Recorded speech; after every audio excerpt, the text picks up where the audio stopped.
And at a certain point, I realized, hey, wait a second, you know, if it's so easy to lose Jim Carrey, who the hell is Jim Carrey? So you're just passing We don't matter. It doesn't make any sense. I'm not looking backward. Why don't we just...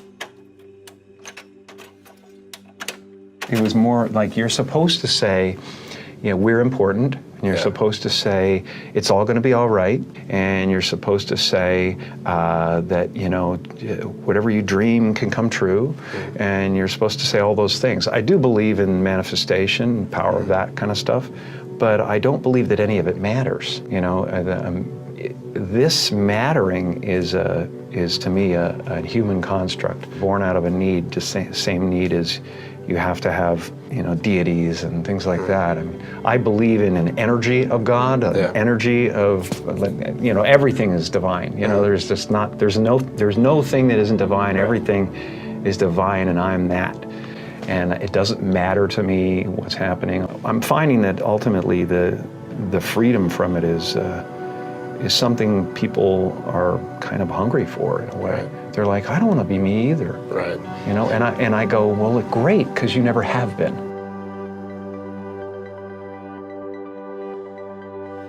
I believe that I had to become a famous, you know, idea and get all the stuff that people dream about and accomplish a bunch of things. You know what this means, don't you?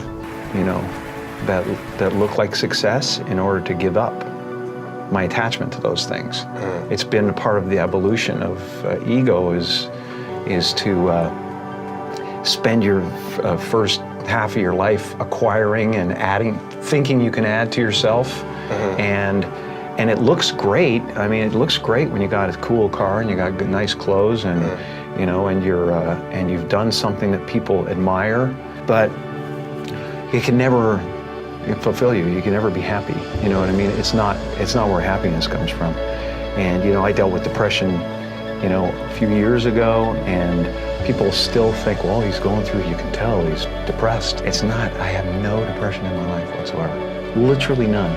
I have sadness and joy and elation and satisfaction and gratitude beyond belief, but all of it is weather. And it just spins around the planet, you know?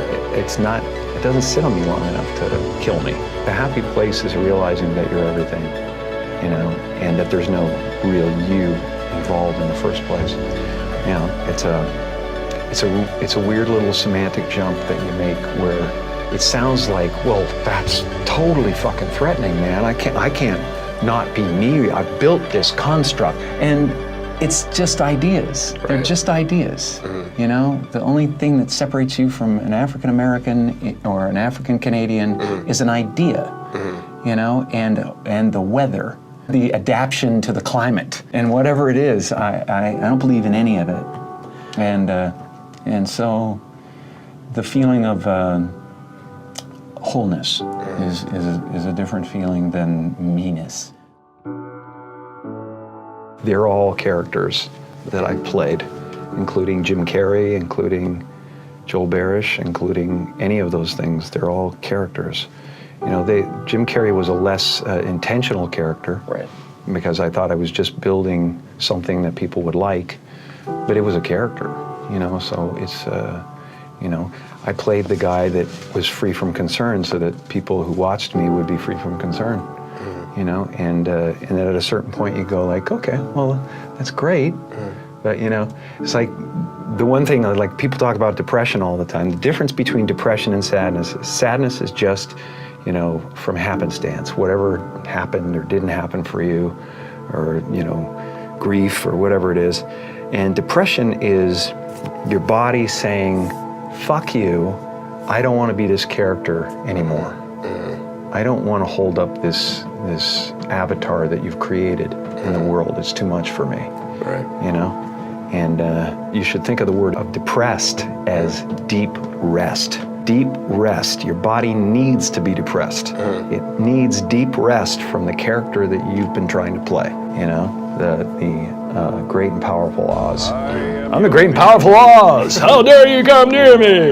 You know, kind of thing. And you're just the sweaty guy behind the curtain going, it's an amazing metaphor, you know, in that movie.